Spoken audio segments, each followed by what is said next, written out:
quero agradecer-te o privilégio que nos dás de poder ser chamados teus filhos. Senhor, e apesar de nós, apesar daquilo que nos rodeia, das circunstâncias,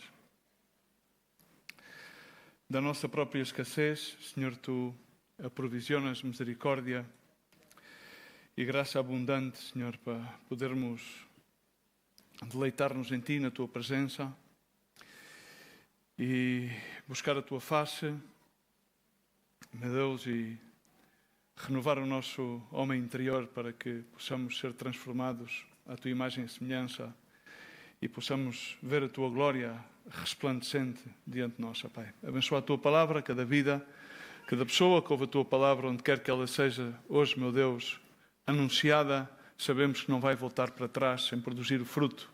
E é com essa convicção, Senhor, e é com a ousadia do Teu Espírito, a qual a anunciamos. Anunciamos as boas novas do reino, do Rei que já veio e que virá e estabelecerá, Senhor, o Teu reino no meio nosso. Obrigado por tudo, no nome de Jesus. Amém. Amém.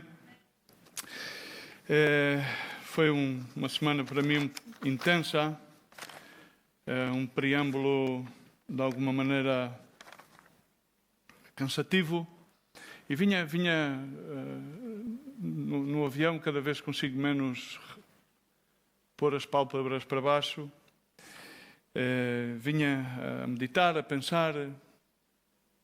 Tentava dormir um bocadinho, mas não conseguia. As lombares não ajudavam, os assentos são incómodos.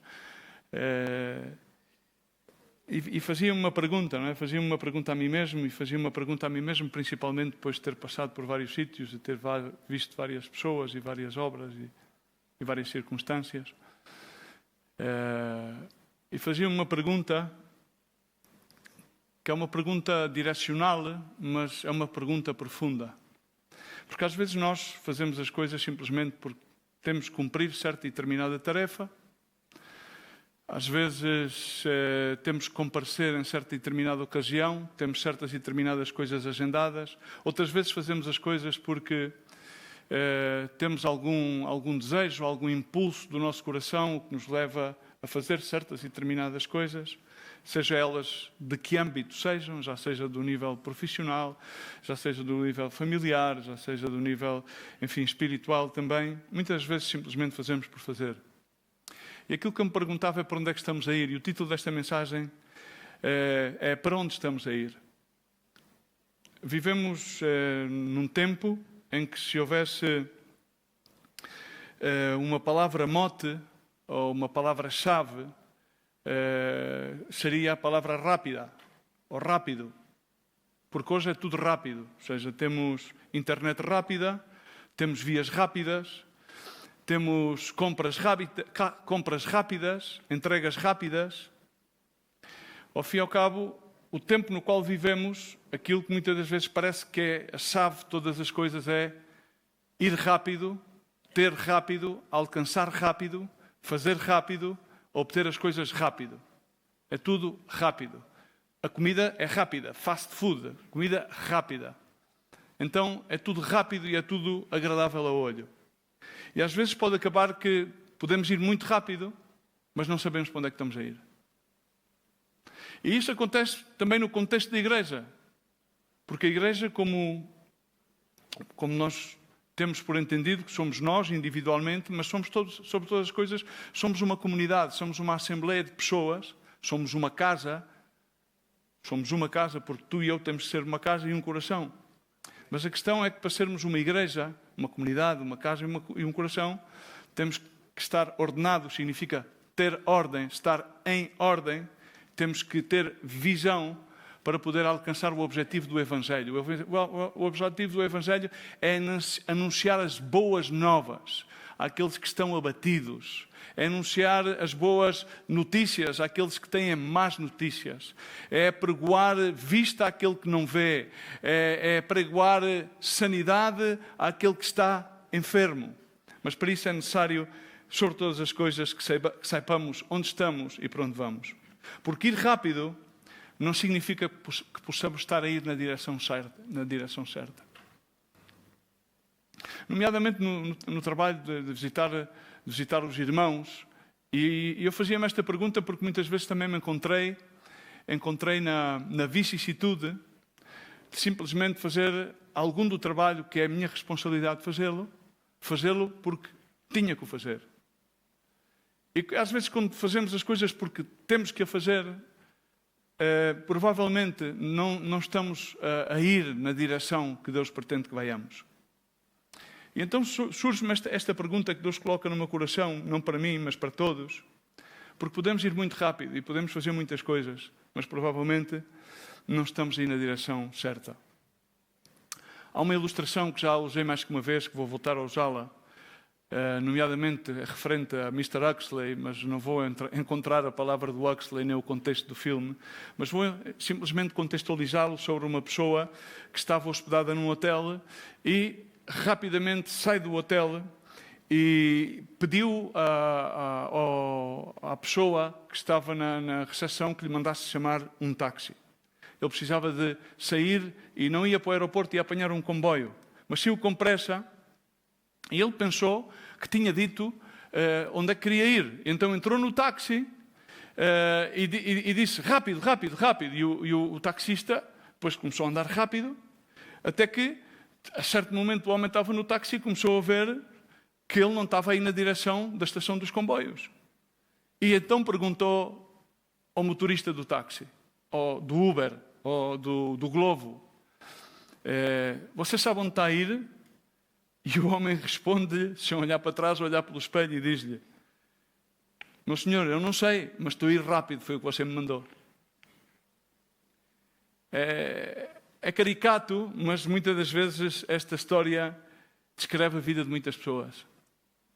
Querem ir rápido, correm muito, mas não sabem para onde é que vão, trabalham muito, mas não sabem aquilo que estão a construir, fazem muitos planos, muitos projetos, mas não perguntam qual é que é o plano de Deus. Têm agendas cheias de tarefas, apontamentos e que fazeres, mas, no entanto, têm um coração que se encontra vazio. Têm um movimento e estão sempre em movimento. Mas o estar sempre em movimento não significa que necessariamente avançamos. Podemos mexer-nos muito sem sair do mesmo lugar. Temos que entender que mover-nos, ou a palavra movimento, não significa progresso. E cuidado, não utilize a palavra progresso num contexto político ou social, senão como o progresso básico de que a vida possa prosperar em todas as áreas. Assim podemos muitas vezes estar a andar numa direção errada, podemos estar ocupados e ao mesmo tempo podemos estar muito distantes do propósito de Deus. Podemos tratar de ganhar todas as demais pessoas com o Evangelho.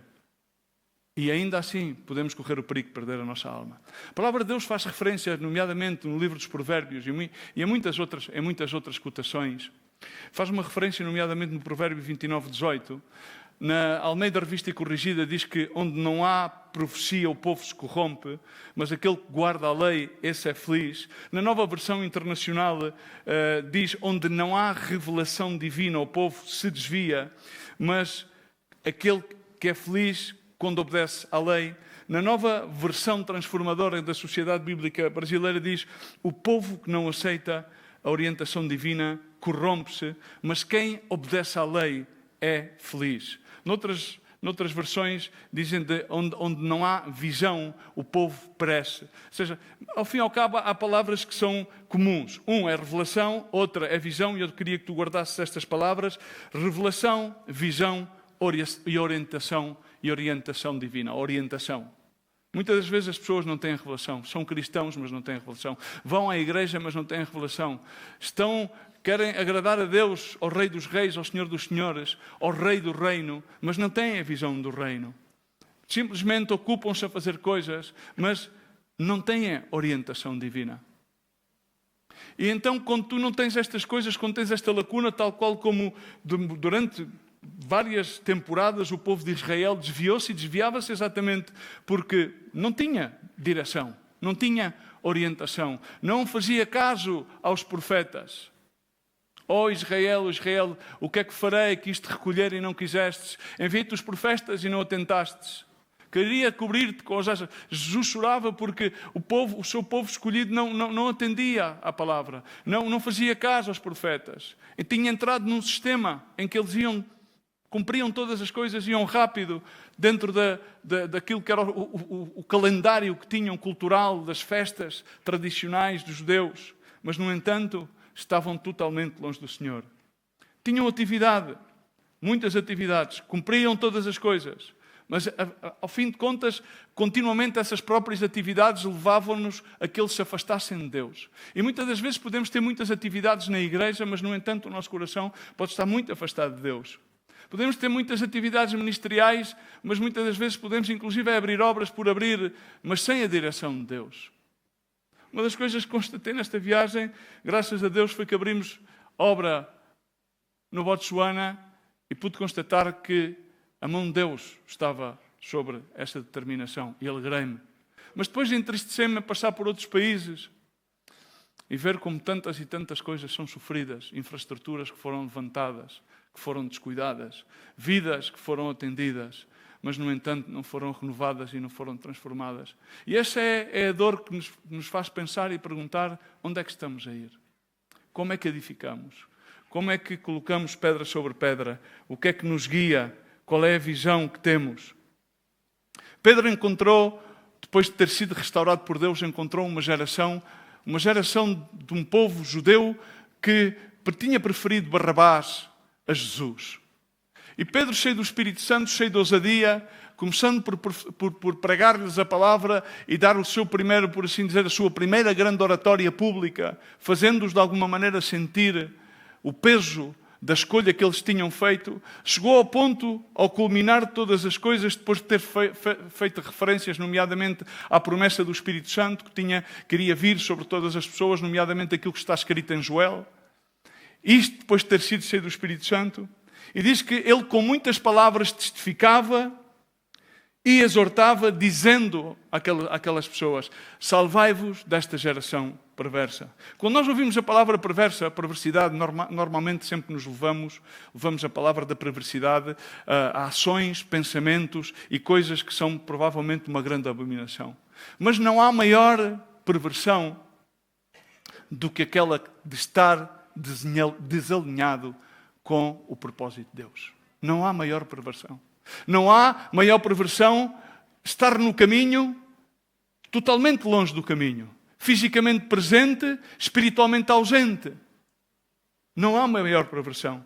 Pedro estava a falar a essa geração e estava a dizer: vocês na realidade estão fora daquilo que é o propósito de Deus. Vocês na realidade tiveram a oportunidade, mas, no entanto, rejeitaram essa oportunidade. Mas, no entanto, ainda Deus, na sua eterna misericórdia, concede-vos poder ouvir a sua palavra.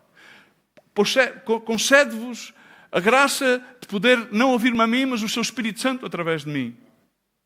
Aquilo que ele, na realidade, estava a dizer àquelas pessoas e que o Senhor nos diz é: não sigas simplesmente a corrente, não sigas simplesmente o cristianismo porque é uma coisa simpática, porque é uma coisa que, ao fim e ao cabo, tem bons valores éticos e morais, tem um bom código de conduta. Claro que sim, não faças só por isso.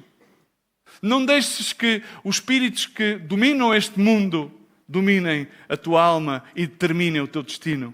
Volta-te para Deus. Sim, volta-te para Deus. Não te voltes para a igreja, porque tu és a igreja. Volta-te para Deus. E quando te voltas para Deus, então tu vais ser igreja. Então tu vais estar na igreja. Então tu vais ser uma comunidade, vais ter um coração, vais ter uma visão, vais ter um propósito, vais estar alinhado. A pergunta sempre é esta: para onde é que estamos a ir? Para onde é que está a ir a nossa vida? Para onde é que está a ir a nossa família? Para onde é que estão a ir os nossos filhos? Para onde é que está a ir a nossa fé? Para onde é que estamos a ir como igreja? Quando nós vemos... Vocês já ouviram falar e pregar tantas e tantas, já pregámos tantas vezes acerca de Neemias. E queria usar essa escritura para que possamos responder esta pergunta. Responder onde é que estamos a ir. Ou melhor, para onde é que estamos a ir, temos que primeiro saber onde é que nós estamos neste momento. Neemias, um homem judeu, no entanto, não tinha nascido em Jerusalém, tinha nascido já no exílio, um povo judeu, exilado e cativo pelo Império Egípcio durante 430 anos. Posteriormente, que era no estado em que se encontrava sobre o persa, também sobre o assírio. Esse homem estava na Pérsia a servir a um rei. Tinha uma boa posição ao rei Artaxerxes, que eu às vezes vou-lhe com o espanhol, ou com o inglês, ou com o Artaxerxes, é com X, enfim. E ele ouviu falar sobre aquilo que acontecia, aquilo que estava a acontecer. Sobre o Império Persa, então o imperador persa permite que o povo judeu volte a Jerusalém, ainda que baixo o seu domínio. Permite que o povo, esse povo exilado, esse povo que tinha de alguma maneira já perdido a esperança de poder voltar à terra dos seus antepassados. Hoje celebra-se 78 anos da independência do Estado de Eretz Israel. 78º, esse povo, porque a salvação veio dos judeus, porque Jesus é judeu. Esta doutrina da substituição que se prega em muitas igrejas é um engano diabólico. E esse povo encontrava-se totalmente, além de não terem direção, não tinham qualquer ânimo, estavam destruídos, tinham perdido a identidade. Porque a primeira coisa que nos faz a revelação e a visão é dar-nos uma identidade. Por isso há muitos que têm nome de que vivem, mas, no entanto, não têm direção de quem está vivo. Os muros estavam derrubados, as portas tinham sido queimadas. O povo vivia em vergonha, vivia em vulnerabilidade. E Deus levantou aquele homem, aquele jovem. Levantou, pôs-lhe uma carga no seu coração. No capítulo 2 vemos como ele, ao ouvir as notícias, põe-se em jejum, põe-se a orar fervorosamente e tem a oportunidade, quando vai servir o rei vê o seu semblante triste, pesado, e então pergunta-lhe o que é que... Tinham intimidade. E pergunta-lhe o que é que acontecia. E ele aí toma essa oportunidade e Deus dá-lhe a ousadia para ele dar o testemunho daquilo que estava a passar, aquilo que ele tinha ouvido falar acerca de Deus. Mas Neemias, já mais adiante, a partir do versículo 11, que é onde nos vamos centrar, vemos aquilo que encontra quando encontrou favor aos olhos do rei. O rei deu-lhe a graça, deu-lhes cartas todos nós conhecemos a história, deu-lhes cartas de referência para ir poder obter alguns materiais ao longo do caminho, madeiras, etc., para quando chegasse lá poder começar a reconstruir toda aquela desgraça no qual se encontrava Jerusalém. E quando ele viu essas ruínas, ele não contemplou as ruínas, ele viu a possibilidade da reconstrução. É muito fácil constatar que há ruínas. E muitas das vezes, irmão, no nosso meio, quando viajamos aqui e ali, conhecemos, já levamos alguns anos no ministério e temos o privilégio de poder contactar com irmãos e ver diferentes realidades, uma das coisas que mais nos causa dor é constatar a perda das oportunidades de muito e às vezes a dor de encontrarmos pessoas em ruínas, portas abatidas, queimadas, muros destruídos. Mas é muito simples constatar que está destruído. É muito simples constatar. Mas ter a visão do contemplar reconstruído, é isso que Deus quer. Ele não viu apenas pedras caídas pelo chão, ele viu uma cidade de pé. Quando olhou para aquilo, viu uma cidade de pé. Não viu apenas um povo com vergonha e com um semblante descaído, sem esperança. Ele viu uma geração restaurada. E eu gostaria de que, através deste texto, pudéssemos aprender 3 verdades para as nossas vidas. A primeira é de que Deus quer ordenar a nossa vida. Deus quer ordenar a nossa vida.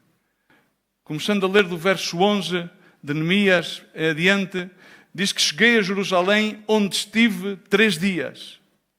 E à noite me levantei e uns poucos de homem comigo, não declarei a ninguém o que o meu Deus me pusera no coração para eu fazer em Jerusalém. Não havia comigo animal algum, senão aquele que eu montava. Neemias chegou a Jerusalém e permaneceu ali 3 dias. Sempre aquele número 3 dias. Não vou entrar na numerologia. 3 dias. E ele não começou logo a falar com as pessoas. Ele chegou ao lugar e não começou logo a adressar. Porque, ou seja, já estava constatado que aquilo estava destruído, já estava constatado que as pessoas estavam desanimadas. Não começou logo por anunciar a visão que Deus tinha colocado no coração. Diz, não anunciei a visão que Deus colocou no meu coração. Não buscou reunir uma multidão. Não o fez. Nem começou por fazer outra coisa que é muito simples de fazer, que é criticar os responsáveis daquela situação. Que é simples. Acontece muito. É aquilo que normalmente se faz no nosso meio. Já tive, de alguma maneira, tive a graça de chegar a sítios no qual era-me encomendado uma tarefa. Porque, de alguma maneira, a obra tinha-se desvirtuado por algum tipo de razão. E então tinha que ir e encontrar-me com os irmãos que estavam lá, os servos, os pastores. E tive sempre cuidado, primeiro, de não os acusar, segundo, de não os criticar. Mas tinha muitas vezes ousadamente de dizer, olha, irmão, louva a Deus por aquilo que tu já fizeste. Provavelmente houve erros, mas aquilo que eu preciso é que tu me des as informações todas. Não te preocupes com que eu te julgue. A única coisa, tenho que afrontar uma situação e procurar a graça de Deus para reencaminhar as coisas de acordo àquilo que Ele me diga e aos princípios do nosso ministério. Muitas das vezes é muito simples querermos defender-nos, ou muitas das vezes também é simples querer atacar. Mas Deus não procura nem que tu defendas, nem que tu ataques. Aquilo que Deus procura para a tua vida é que tu vejas a oportunidade, seja qual seja o lado do barranco em que te encontras. Aquilo que Ele fez foi parar. Para. Às vezes é preciso parar. É preciso observar.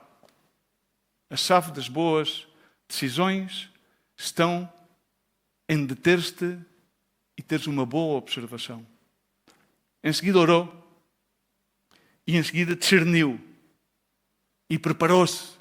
Preparou-se para aquilo que Deus já tinha colocado no seu coração. Isto ensina-nos uma coisa básica, que é antes de começarmos a reconstruir aquilo que quer que seja, que está à nossa volta, precisamos primeiro que Deus examine aquilo que está dentro de nós. Muitas das vezes aquilo que queremos fazer é mudar os outros, mas aquilo que Deus quer começar por fazer é mudar-nos a nós. Às vezes queremos que o nosso matrimónio tenha algumas mudanças, mas, no entanto, não queremos mudar às vezes a nossa maneira de falar, a nossa maneira de estar, ou a nossa postura. Mas queremos uma mudança. Queremos às vezes que os nossos filhos se aproximem mais a Deus, mas, nomeadamente, raramente eles nos veem, a nós, a acercar-nos a Deus. Queremos que na igreja haja um avivamento, mas muitas das vezes o nosso altar pessoal tem cinzas e não lenha e fogo. Queremos que Deus organize as nossas circunstâncias, mas não lhe queremos entregar as nossas prioridades. Quando vamos ao livro de Gênesis, vemos a famosa pergunta, depois da desobediência de Adão e Eva, e se reparares, começo por dizer Adão e Eva, não Eva e Adão, porque essa é a ordem realmente, porque Eva desobedeceu porque Adão não estava no lugar onde tinha que estar. E então, depois da desobediência, terem comido da árvore que não podiam comer, ok? Deus pergunta-lhes e diz, Adão, no verso 9 do capítulo 3, onde estás? Deus sabia bastante bem onde estava Adão. Deus olha para nós e pergunta-nos, onde é que estás? Não é sobre a nossa localização geográfica, porque também hoje em dia é muito simples, basta termos um telemóvel que eles chamam smart, inteligente, que tem GPRS e rapidamente, com qualquer máquina, qualquer pessoa localiza onde é que nós estamos geograficamente. Ok? Era uma pergunta que ia muito mais para além do óbvio. Era como Deus estar a dizer a Adão e está a dizer-nos a nós, Adão, reconheces a tua condição? Era como ele estivesse a dizer, Adão, apercebes-te onde as tuas escolhas te levaram? Era como se ele estivesse a dizer, Adão, compreendes a distância que criastes entre mim e ti? Andávamos juntos? Compreendes aquilo que fizestes? E Deus continua-nos a perguntar, onde é que tu estás? Onde é que está a tua comunhão com Deus? Onde é que está a tua vida de oração? Onde é que está a tua santidade? Onde é que está a tua relação com a tua família, com os teus irmãos? Onde é que estão os teus pensamentos? Onde é que está o teu primeiro amor? E Deus pergunta-nos: reconheces a tua condição? Percebes onde as tuas escolhas te levam ou te podem levar? Compreendes a distância que podes ou crias entre mim, a minha presença e ti? Agora, irmãos, antes que Deus nos pergunte onde vamos, aquilo que Ele faz sempre é perguntar onde é que nós estamos. E antes de nós possamos perguntar onde é que vamos, temos que entender onde é que nós estamos. Onde é que eu estou, onde é que tu estás. E não é uma pergunta, volto a dizer, que tenha que ver com uma localização geográfica. Quando Paulo instruía a igreja de Corinto acerca da ordem que havia que estabelecer, nomeadamente quando havia celebrações, uma coisa que ele diz no verso 40 da primeira carta, capítulo 14, é: faça-se tudo, diz comigo, decentemente. Não sei se puseram lá os versículos, decentemente ou com decência, mas neste caso deve ser a revista e atualizada, a corrigida, diz: faça-se tudo decentemente e com ordem. Deus é um Deus de ordem. Mas, irmão, esta escritura, contextualmente esta escritura tinha que ver com a ordem do culto. Mas tem que ver com todos os âmbitos da vida com Deus. De Deus, com Deus e para Deus. Tudo deve ser feito como se fosse feito para o Senhor, ok? Por isso a palavra de Deus ensina em Colossenses: tudo aquilo que faças, faz como? Fazendo para o Senhor, para lhe agradar. E para agradar a Deus, aquilo que temos por dar fazer é fazer as coisas com decência, decentemente, decência, e com ordem. Deus é um Deus de ordem. Quando nós vemos a ordem da criação, vemos que há uma ordem. Vemos que do caos que existia, Deus começou a ordenar. Todas as coisas revelam a glória de Deus, nomeadamente as estações revelam a glória de Deus. Nomeadamente nós, como corpo humano, revelamos a glória de Deus, revelamos a ordem de Deus. E nós, como igreja, como congregação, como famílias, como pessoas, homens, mulheres, filhos, mães, pais, filhas, netos, precisamos de ordem. A família precisa de ordem. A nossa vida espiritual precisa de estar ordenada. Agora, entendemos uma coisa: a ordem não é necessariamente rigidez. Amém? Porque às vezes nós pensamos, como às vezes há pessoas que sempre alinham a palavra, por exemplo, disciplina com castigo. Não. A disciplina, por exemplo, um jogador ou um atleta para correr bem tem que ser disciplinado. Disciplinado nas horas de dormir, disciplinado nas horas de treino, disciplinado naquilo que come, disciplinado nas quantidades de líquidos e que tipo de líquidos bebe para poder estar ao nível de poder competir. Então, disciplina é a capacidade que nós temos para nos organizar. Ou por outra, utilizando a palavra correta, para nos ordenar, para levar a cabo certa e determinada tarefa. Amém? E essa ordem não é algo que é rígido. Significa simplesmente que cada coisa tem que ocupar o seu lugar. Significa que não... Eu faço sempre isso, por exemplo, quando viajo, normalmente trato de buscar as horas de viajar durante a noite, embora não pregue olho, eu chego e não me consigo ir descansar. Por muito cansado que esteja o meu corpo, prefiro beber um café e continuar a minha atividade para devolver a ordem cronológica do tempo da minha atividade corporal normal. Amém? Porque basta que simplesmente fosse descansar umas horas agora, depois já não iria descansar durante a noite bem e entraria nos próximos dias totalmente desordenado. Então não conseguiria ordenar exatamente a minha função desta forma natural, orgânica do corpo. Por isso precisamos sempre de ordem. E a ordem significa que cada coisa tem que ocupar o seu lugar. Dormir, dorme-se à noite. Diz que com que tenhamos optimamente entre 6 a 7 horas de sono é epítome para podermos revigorar naturalmente o nosso corpo. Quando Deus volta a ser o centro e é o centro das nossas vidas, então tudo começa a ocupar o lugar certo. Porque tudo gravita à volta do centro. Tudo vem do centro, vai para o centro, depende do centro, é sustentado pelo centro, que é Jesus. Amém?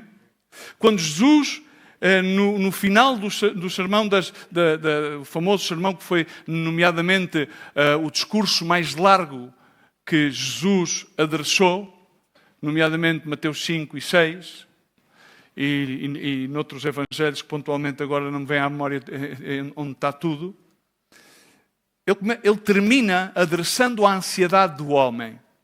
E termina por dizer que os gentios procuram todas essas coisas, mas o vosso Pai Celestial bem sabe todas as coisas que vocês necessitam. E diz, buscai, no verso 33, buscai primeiramente o reino de Deus e a sua justiça, e todas as demais coisas vos serão acrescentadas. E em seguida diz, não vos inquieteis, não corras, não te apressuras, pois pelo dia da manhã, porque o dia da manhã cuidará de si mesmo, basta cada dia o seu mal.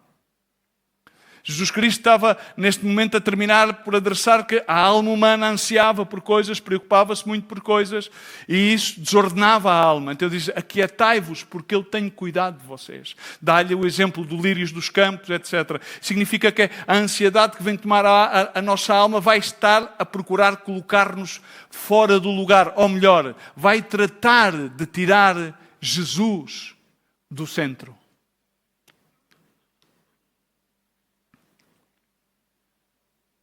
E isso vai fazer com que sejamos cada vez pessoas mais proativas.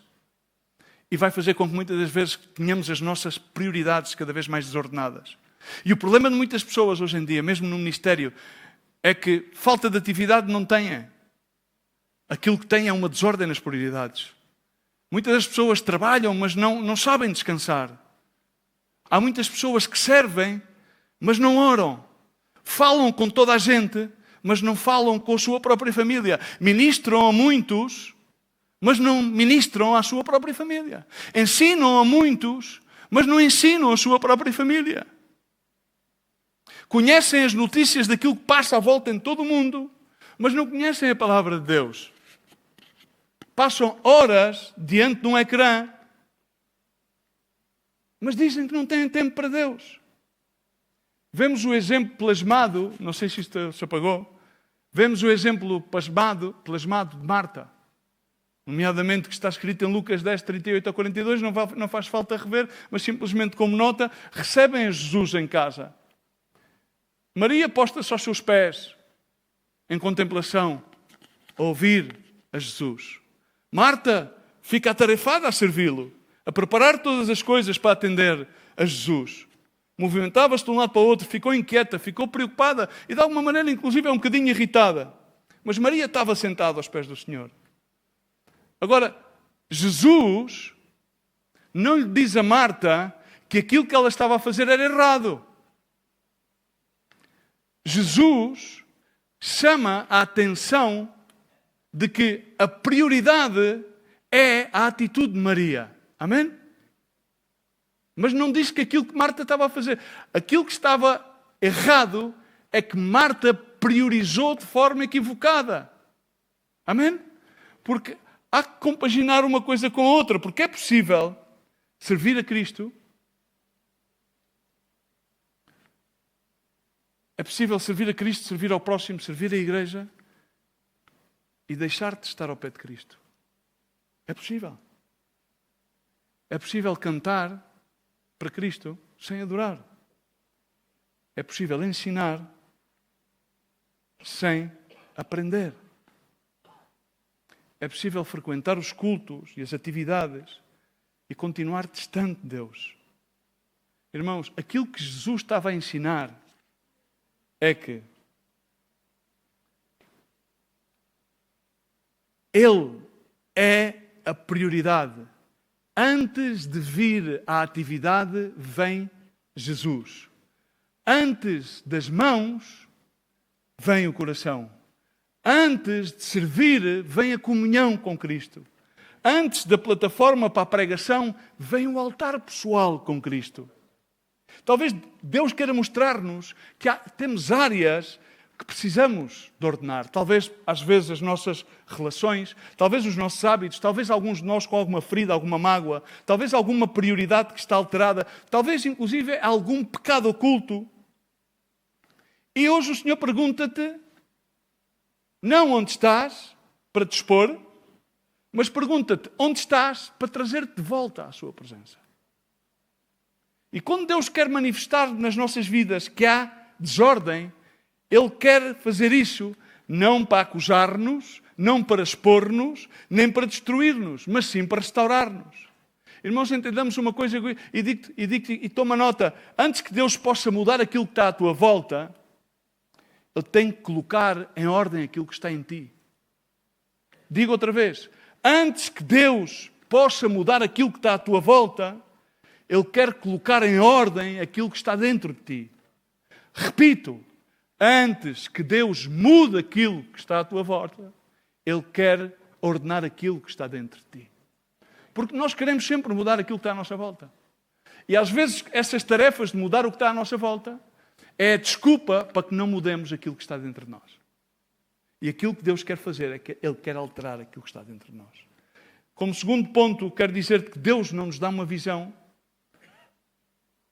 vã, para vangloriar-nos, para, enfim, dizermos que fazemos, ou que acontecemos, ou que somos, mas Ele dá-nos uma visão para que possamos alcançar e transformar almas para o Senhor. Neemias, continuamos na Escritura, no verso 13, disse então que ele de noite saiu pela porta do vale, para o lado da fonte do dragão e para a porta do monturo, e contemplei os muros de Jerusalém que estavam assolados, cujas portas tinham sido consumidas pelo fogo. Passei à porta da fonte e ao açude do rei, mas não havia lugar por onde passasse o animal que eu montava. Subi à noite pelo ribeiro e contemplei ainda os muros. Voltei, entrei pela porta do vale e tornei para casa. Não sabiam os magistrados onde eu fora, nem aquilo que fazia. Pois até aqui não havia eu declarado coisa alguma, nem aos judeus, nem aos sacerdotes, nem aos nobres, nem aos magistrados, nem aos mais que faziam obra. Então lhes disse, estáis vendo, queria que repetisses comigo, estáis vendo a miséria em que estamos, Jerusalém assolada e as suas portas queimadas. Diz comigo, vinde, pois, reedifiquemos os muros de Jerusalém e deixemos de ser opróbrio. E lhes declarei, como a mão do meu Deus estivera comigo, e também as palavras que o rei me falara, então disseram, diz comigo, disponhamo-nos e edifiquemos. E fortaleceram as mãos para a boa obra. Uma vez mais vemos aquilo que faz Neemias, extrema sabedoria. Viu como estava todas as coisas. E volto a enfatizar numa coisa, às vezes no nosso meio é simples constatar certas e determinadas coisas. No nosso meio às vezes há aquela máxima que dizem, eu já sabia que aquilo ia acontecer. Então se já sabias, porquê é que não tomaste uma ação perentória antes que aquilo acontecesse? Constatar certas e determinadas coisas é simples. Tomar a ação devida no momento oportuno para evitar que elas aconteçam e para que não haja destruição, mas haja restauração e haja sanidade. Isso é o plano de Deus. Ele viu todas as coisas. Vidas que não têm qualquer barreira. Tudo é dado por bom. Não há muros, porque os muros são perímetros. Ainda no outro dia ouvimos aqui o irmão a falar acerca disso. São os perímetros que marcam a divisão entre quem está fora e quem está dentro. A porta é algo que eu abro para que entrem ou para que saiam. São marcas de que há certas e determinadas coisas que não me interessam que entrem na minha vida. Eu só abro o meu coração àquilo que eu quero abrir o meu coração. Às vezes, no meio do povo, há os chamados comentaristas, que está muito de moda, não só de desporto, políticos, sociais, na igreja, pois, doutrinais, no ministério, pois, homens visionários de grande percepção, e só tecem comentários. Mas, nomeadamente, acerca da palavra de Deus, esses comentários, ele não lhes chama comentaristas, o Senhor chama-lhe murmuradores. E os murmuradores criam sempre uma gangrena. Ou melhor, eles já são uma gangrena e propagam essa gangrena no meio do povo, mas não tomam nenhuma ação para a mudança. Querem mudar o que está fora, mas não mudam aquilo que está dentro. Ou melhor, não podemos mudar o que está dentro. Não permitem que Deus mude aquilo que está por dentro, para que então haja a ação miraculosa de que aquilo que nos rodeia possa sofrer impacto pela nossa própria mudança. Ele viu tudo. Mas aquilo que fez de Neemias é aquilo que muitas pessoas não fazem. Muitas pessoas constatam certas e determinadas coisas, mas não se aproximam à realidade das coisas. E quando digo das coisas, das pessoas. Às vezes há pessoas que passam por certas e determinadas fases da vida, mas muito poucas pessoas se aproximam àquela situação, àquela pessoa, àquela dor, àquela perda, àquela angústia, àquela rebeldia. Neemias não foi um homem que teve uma liderança à distância. Ele foi familiarizar-se com a situação com a qual estavam todas as outras pessoas. Ele não fingiu que tudo estava bem, porque às vezes há uma máxima no meio evangélico, é que, não, e Deus, sim, Deus, e a sua graça, sim. Mas a graça de Deus e a fé em Deus não nos ausenta, nem nos isenta da condição presente. A condição presente é factual. E a fé em Deus não nos isenta, nem nos ausenta dessa condição. A graça de Deus não nos isenta, nem nos ausenta da condição presente. Porque ignoremos as coisas, elas não deixam de existir, ou elas não se transformam. Não trate-se de ignorar. Ele foi ver, foi ouvir, foi compreender. Porque Deus, quando dá uma visão, não nos afasta das necessidades, aproxima-nos às necessidades. Para que possamos realmente sentir, para que possamos ter esse espírito compassivo de Cristo. Quando viu as multidões, viu-as como que ovelhas descarriadas e compadeceu-se, foi movido a compaixão, diz a palavra de Deus. Temos que ser movidos a compaixão. Irmãos, às vezes quando vemos tanta desgraça, e isso é uma das ferramentas que o maligno tem nos nossos tempos, é que hoje em dia bombardeiam-nos com desgraças e mais desgraças na televisão, pessoas mortas, crianças, é desgraça para a frente, desgraça para trás, ao ponto de tornar-nos insensíveis. Não te tornes insensível. Não te tornes insensível. Aproxima-te. Precisamos de aproximar-nos das pessoas. Ou quando estamos feridos, escondemos as nossas feridas, para que ninguém nos veja. Quando há uma ferida, exponha, porque nenhuma ferida escondida poderá eventualmente receber o bálsamo da sanidade de Deus. Expõe a tua ferida. Uma igreja precisa de olhar para as pessoas que estão à sua volta. Tu e eu precisamos de olhar uns para os outros. Há famílias feridas. Há jovens que estão confusos. Há idosos que às vezes estão esquecidos. Há crianças que não têm referência. No nosso meio tem havido muitos órfãos. Às vezes no nosso ministério vamos ajudar a certos e determinados sítios, vamos com remar sós, e remar isto e remar aquilo, e esquecemos de ajudar os órfãos que estão aqui. Há órfãos aqui. Podem ter pai, podem ter mãe, mas não tiveram referências. Não tiveram revelação. Não tiveram comunhão. Isso é que faz a diferença. Há pessoas que inclusive estão na comunidade e são dominadas por certos e determinados vícios. Há corações que estão partidos e escondem-se atrás de sorrisos e atrás de piadas. Tratamos de entrar no culto bem vestidos, mas muitas das vezes vimos totalmente destruídos. Os vestidos estão bonitos, mas o interior está partido.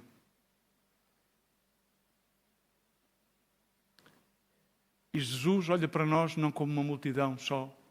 Não nos governa à distância como Perícles, como meios para alcançar um fim. Ele vê-nos e compadece-te. Tu e eu temos que compadecer-nos mutuamente uns dos outros.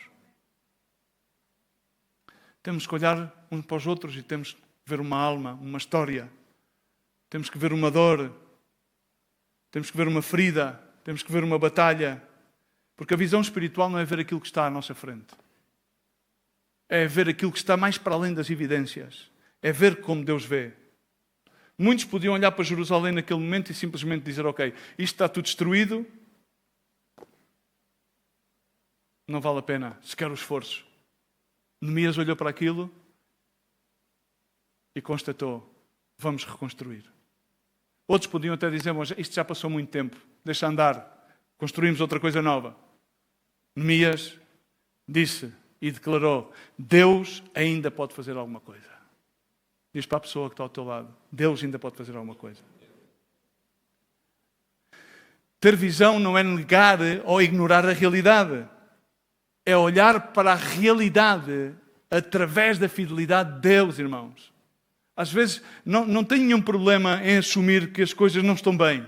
Não tem nenhum problema em assumir que esta e aquela área está destruída.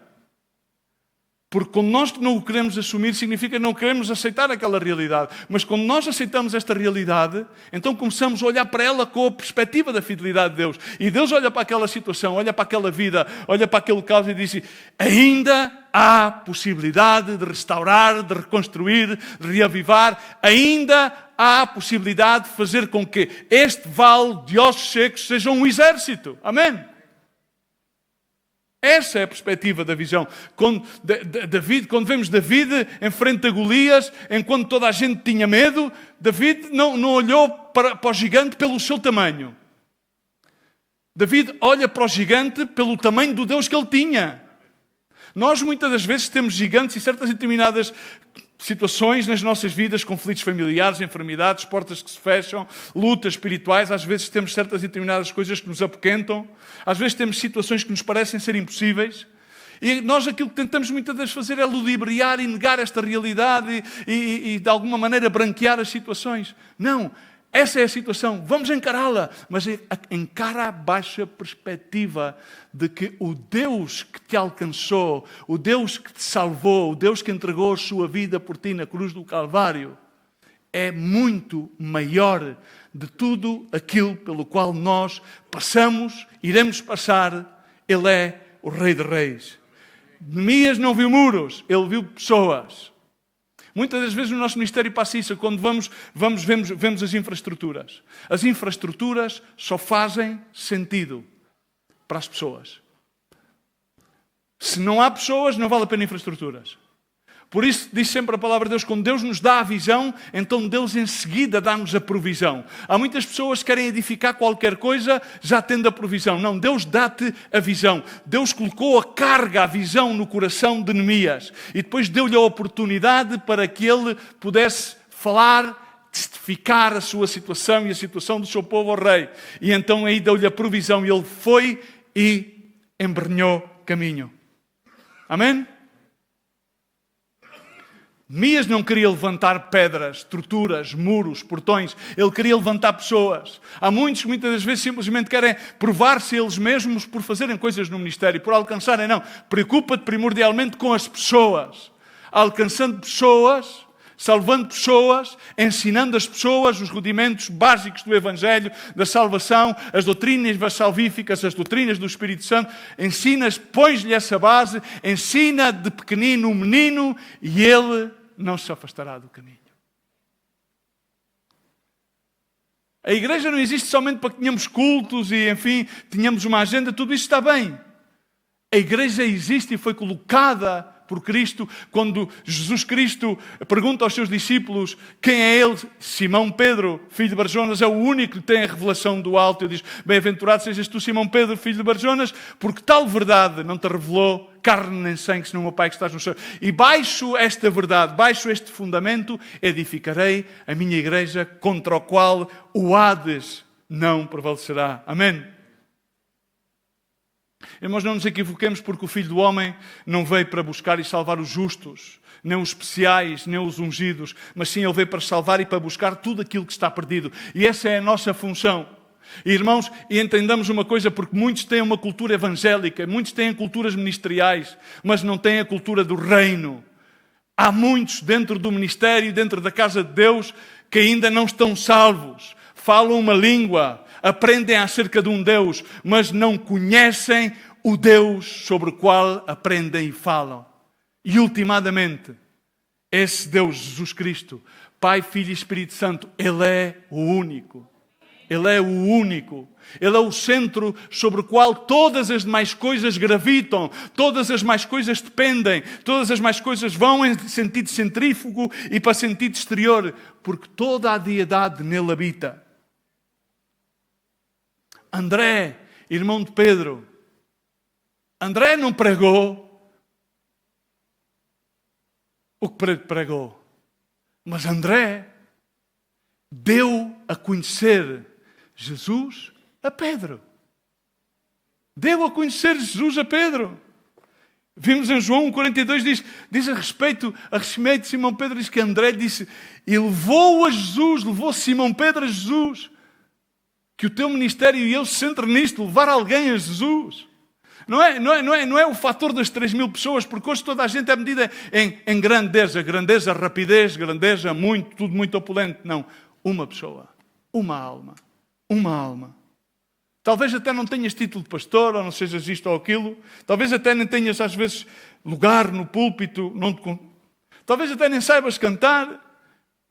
Talvez até nem saibas louvar. Mas podes levar.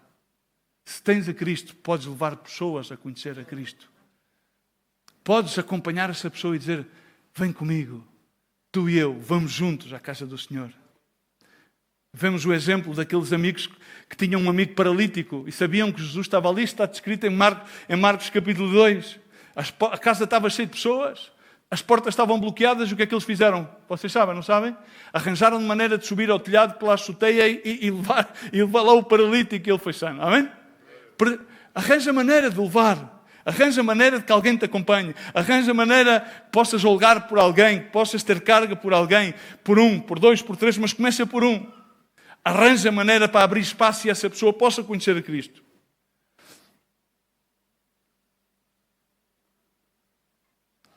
Porque, irmão, às vezes é simples ver que há pessoas que estão paralíticas, espiritualmente falando. E a igreja pode ter muitos espectadores que possam constatar que há paralíticos.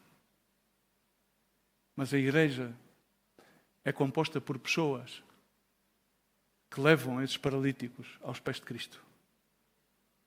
Esse é o propósito de Deus. É transmitir esperança. Aquilo que Jeremias diz, bem vedes vós a miséria em que estamos. Repara, ou seja, Jeremias chega ali e ele podia chegar e dizer as coisas de outra maneira, como quase todos nós temos essa tendência. De chegar e dizer, vês, esta é a miséria em que vocês estão. No outro dia, falava sobre isto acerca de um irmão. Há irmãos que estão no ministério, têm cartão de pastor e dessas coisas todas, mas o seu coração tem divisão. Eles dizem, eles e eu e a minha família. Eles, os que decidem, os que administram, eles, o ministério e eu. Vão sucedendo coisas. Porque a divisão não está fora. A divisão está dentro. Neemias, apesar que estava fisicamente dividido, geograficamente dividido, inclusive como grande parte daquele povo não tinha nascido já na sua terra natal, ele disse, vede a miséria em que nos encontramos.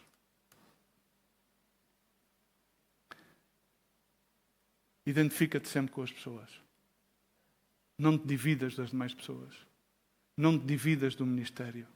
Somos. Não sou, somos.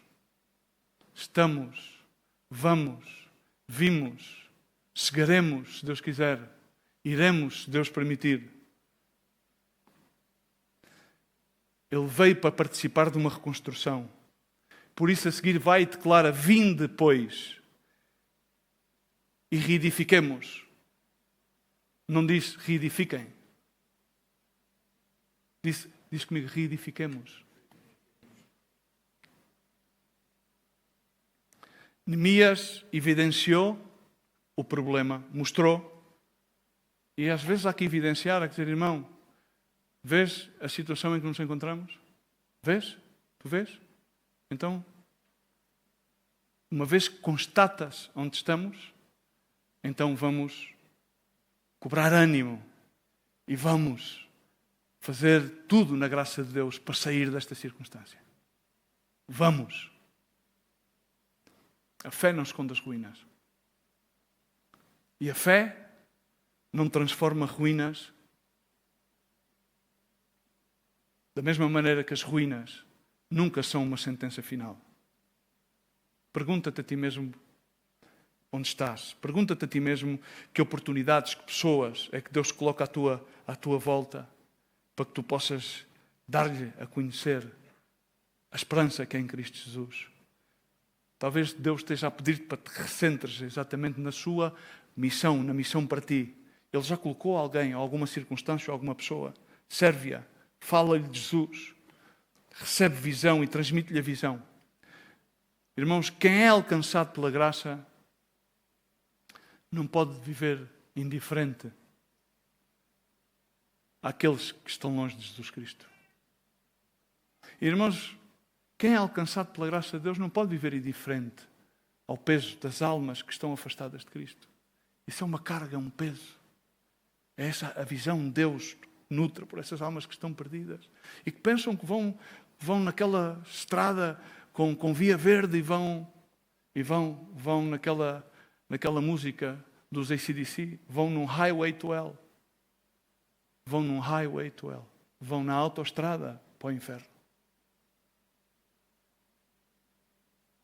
Deus chama-te a ti e a mim, é o último ponto e termino. Deus chama-te a ti e a mim a que nos levantemos e a que edifiquemos. No verso 18, vemos como Neemias lhes declara como Deus foi bom para com ele.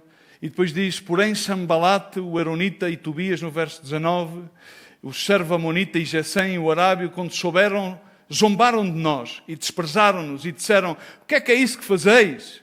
Quereis rebelar-vos contra o rei? Recordo contextualmente, neste caso era contra o imperador persa. Então respondiu-lhes, o Deus dos céus é quem nos dará bom êxito. Nós, diz comigo, nós, seus servos, nos disporemos e reedificaremos. Vós, diz vós, todavia, não tendes parte, nem direito, nem memória em Jerusalém. Amém? Ou seja, ele declara como Deus esteve com ele, dá testemunho de como Deus lhe agraciou. E quando ele ouve isso, vemos que o povo diz, então vamos, inspirado por esse testemunho vivo, por essa visão real, diz então levantemo-nos e edifiquemos. A visão entrou no coração das pessoas. As pessoas que estavam desanimadas ficaram de repente disponíveis. As pessoas que estavam envergonhadas, essa vergonha transformou-se em coragem, em ânimo para edificar. As pessoas que estavam simplesmente como espectadores transformaram-se de repente em trabalhadores. E não disseram aquilo que tipicamente muitas vezes se diz no nosso meio. Bom, alguém deveria fazer alguma coisa. Eu ouço tanto alguém deveria fazer alguma coisa. Às vezes tento ser o mais delicado possível, mas tenho mesmo vontade de dizer, porque é que não fazes tu? Se és tão bom a constatar, porque é que não fazes? Alguém deveria fazer alguma coisa. Eles disseram, não, levantemo-nos e edifiquemos. Não disseram, alguém que faça, alguém, que venha um e que faça. Esta é a maior necessidade que temos no nosso meio.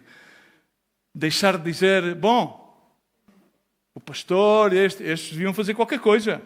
Bom, os líderes já deviam resolver estas situações. Bom, os jovens já deveriam mudar. Bom, as famílias deviam melhorar. Não, digamos, eu vou-me levantar. Diz comigo, eu vou-me levantar. Eu vou orar. Eu vou servir. Eu vou perdoar. Eu vou ajudar. Eu vou participar. Eu vou reconstruir. A fé, quando é genuína, faz com que nos levantemos e não ficamos impávidos. Repara bem que estes homens, Sambalate, Tobias e Gesem, somente Se ficaram incomodados, e ocorre sempre isso, quando as coisas estão estagnadas, parece que não há oposição. Assim que há um movimento no qual vemos que o Espírito Santo vem para restaurar e para impulsionar a vida das pessoas, automaticamente começam-se a levantar escarnecedores, zombadores e a levantarem-se profetas do Doomsday. Não sei, agora não veio a palavra em português. Bom, profetas da desgraça. Obrigado. Profetas da desgraça. Sim. Por exemplo, profetizar desgraça é fácil, porque ela está posta. Porque está dito, sim, na realidade está dito que nos últimos tempos sobrevirão tempos penosos. Homens amantes de si. É aquilo que estamos a ver, ou seja, falar sobre aquilo que está mais que constatado é simples. Mas levar a cabo a ação.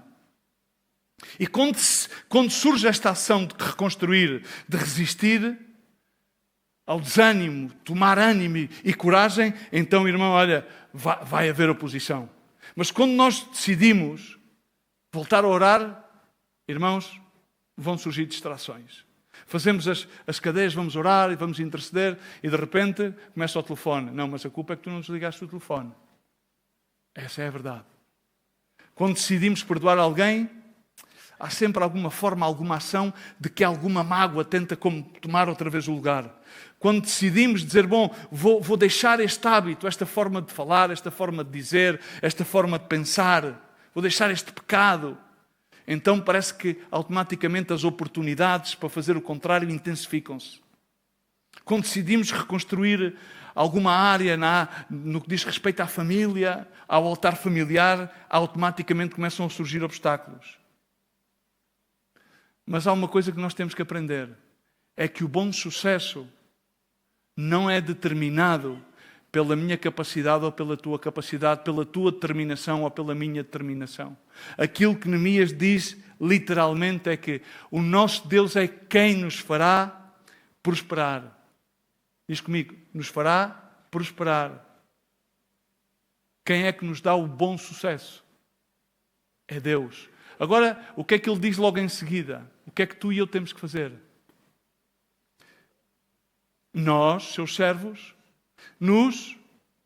põe-te em pé, levanta-te, pomos em pé, nós nos levantaremos.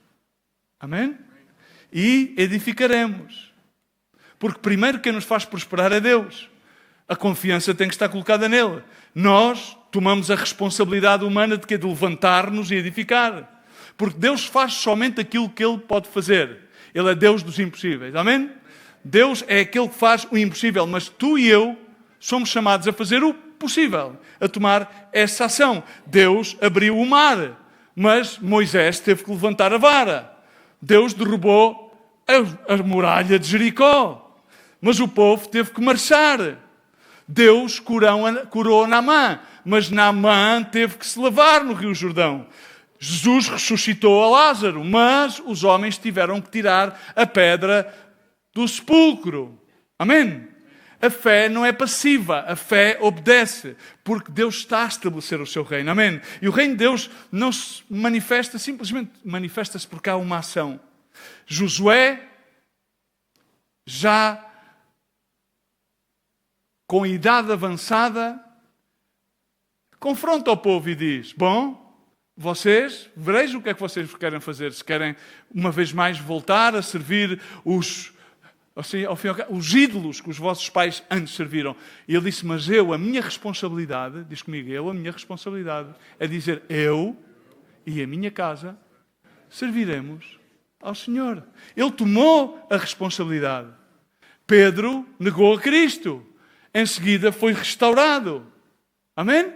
E entendeu, bom, falei demasiado, e então passou a falar a tempo, passou a falar com a unção de Deus, passou, tal como Paulo disse, sou aquilo que sou pela graça de Deus. Podem subir, irmãos, para terminar, pela graça de Deus. Irmãos, não vamos reconstruir pela nossa própria força, precisamos da graça de Deus. Não vamos fazer nada se não for pela graça de Deus, mas temos de tomar ação. Termino dizendo uma coisa que acho que temos que saber e vivê-lo com ela afincadamente. Não interessa a situação em que tenhamos. Podemos ter áreas que estão em ruína nas nossas vidas, mas Deus ainda restaura ruínas. Talvez tenhas feridas, comunhões frias com o Senhor, provavelmente relações quebradas. tenhas o coração quebrado, Deus reconstrói corações, reconstrói famílias, reconstrói a fé, reconstrói a esperança. E a pergunta, que é o título da mensagem, não é somente para onde estás a ir. A pergunta é se estás disposto a que Deus mude a direção pela qual te estás a dirigir. Hoje podes parar. Hoje podes voltar. Hoje podes colocar a tua vida em ordem. Hoje podes recomeçar. O filho pródigo abandonou a casa do pai, mas voltou. Pedro foi restaurado. Neemias não tinha por que reconstruir, mas decidiu reconstruir. Vou-te terminar fazendo-te um apelo. Fecha os teus olhos aí onde estás. Convido-te aí onde estás a que possas responder de forma consciente e honesta, não a mim, não à pessoa que está ao teu lado, senão ao Senhor. Onde é que estás? Onde estás? Como está a tua vida com Deus? Não respondes em base àquilo que os outros possam pensar de ti. Responde com sinceridade. Pergunta-te, existe alguma área na minha vida que eu preciso de ordenar? A segunda pergunta que te faço é, o que é que precisa ser reconstruído? O quê? A tua fé, a tua relação conjugal, a tua relação materno, paterno, filial, a tua comunhão com Deus. Precisas reconstruir a tua esperança outra vez, porque estás sem esperança. Precisa ser reconstruída alguma relação.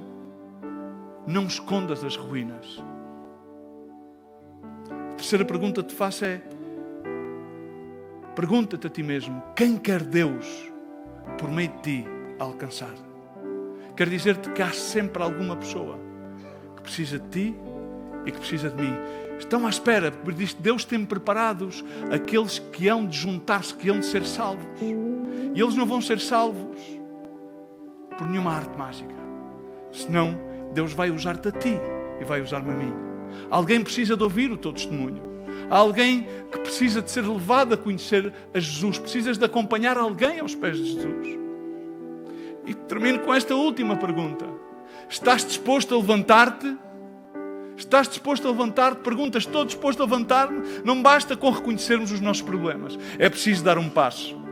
Talvez esse passo seja pedir perdão a alguém. Talvez esse passo seja abandonar um pecado. Talvez esse passo seja dizer tenho que voltar a uma vida de oração. Talvez esse passo seja eu tenho que procurar paz e reconciliar-me com quem tenho um desaguisado. Talvez esse passo significa eu não posso estar outra vez passivo a deambular nas coisas do passado. Eu tenho que começar a servir. Talvez seja o momento em que tu tenhas que realmente entregar-te totalmente, verdadeiramente a Jesus. Quero dizer-te que quando Deus coloca na nossa vida ordem, os nossos olhos ficam abertos para as pessoas. E então Ele vai fortalecer as nossas mãos para poder reconstruir. E então muitas ruínas vão se transformar em testemunhos vivos da graça de Deus. Quero convidar-te a que faças esta oração comigo. Diz comigo: Senhor Jesus, meu Deus, ó Pai, estou diante de Ti.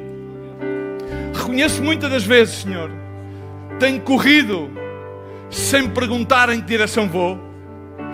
Perdoa-me, Senhor, porque tenho seguido as correntes destas gerações. Sonda o meu coração, mostra-me onde eu estou, coloca ordem naquilo que está desordenado. Senhor, dá-me a graça, restaura o meu altar, cura as minhas feridas, fortalece-me diante da Tua graça, fortalece a minha família, fortalece a minha comunidade. Senhor, usa-me para que possam alcançar salvação aqueles que estão perdidos. Senhor, dá-me visão para poder ver as pessoas como Jesus as vê.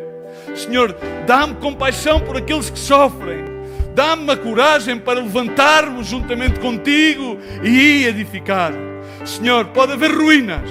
E onde há ruínas, Senhor, traz a Tua restauração. Senhor, pode haver frieza. Senhor, mas e onde há frieza, volta a acender o teu fogo, Senhor. Senhor, pode existir culpa, mas onde há culpa, manifesta a tua graça. Senhor, pode existir desânimo, mas onde há desânimo, renova a tua esperança. Senhor, não queremos construir o nosso nome, não queremos construir o nosso ministério, queremos estabelecer o teu reino. Declaramos como Neemias declarou: oh Deus dos céus, é quem nos fará prosperar.